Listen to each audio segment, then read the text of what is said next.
প্রথমে আপনারা সকালে উঠে যেসব গৃহবধূ বা মায়েরা আছেন তারা কি করবেন, সকালবেলা যেহেতু প্রত্যেক মায়েরা স্নান করেন, পবিত্র হন, তো প্রত্যেক মায়েরা সকালবেলা স্নান করার পর তুলসী গাছে জল ঢালিবার আগে এই মন্ত্র 11 বার স্মরণ করবেন।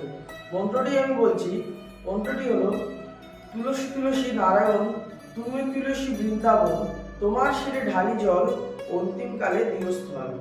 মন্ত্রটি আমি আরেকবার বলছি: তুলসী তুলসী নারায়ণ, তুমি তুলসী বৃন্দাবন, তোমার শিরে ঢালি জল, অন্তিমকালে দিয়স্থল।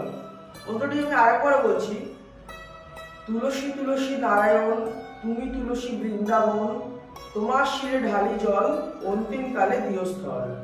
এই মন্ত্রটির মানে হলো যে তুলসী তোমার মাথায় আমি জল ঢালছি এবং তুমি তুলসী নারায়ণ, নারায়ণের তুমি অংশ বা তুমি নারায়ণের রূপ, তোমার মাথায় জল ঢালা মানে সাক্ষাৎ নারায়ণকে জল ঢালা। এবং তুলসী তুলসী নারায়ণ, তুমি তুলসী বৃন্দাবন, অর্থাৎ তুলসী তুমি নারায়ণ, আবার তুলসী তুমি বৃন্দাবন। তুলসীর মাথায় জল ঢাললে নারায়ণের মাথায় যেমন জল ঢালার সমান, তেমনি বৃন্দাবনে ভ্রমণ করারও ফল লাভ করা যায়।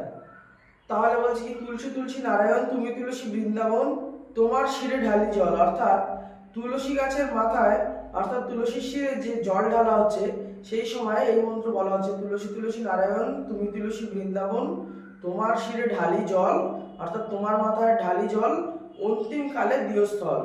অর্থাৎ যে আমরা যারা মারা যাই সনাতন ধর্মে ও হিন্দু ধর্মে, তো এই সনাতন ধর্মে যারা আমরা মারা যাই, আমাদেরকে মারা যাওয়ার পরে তুলসী তলায় আমাদেরকে শুইয়ে দেওয়া হয় এবং তুলসী পত্র চোখে দেওয়া হয়।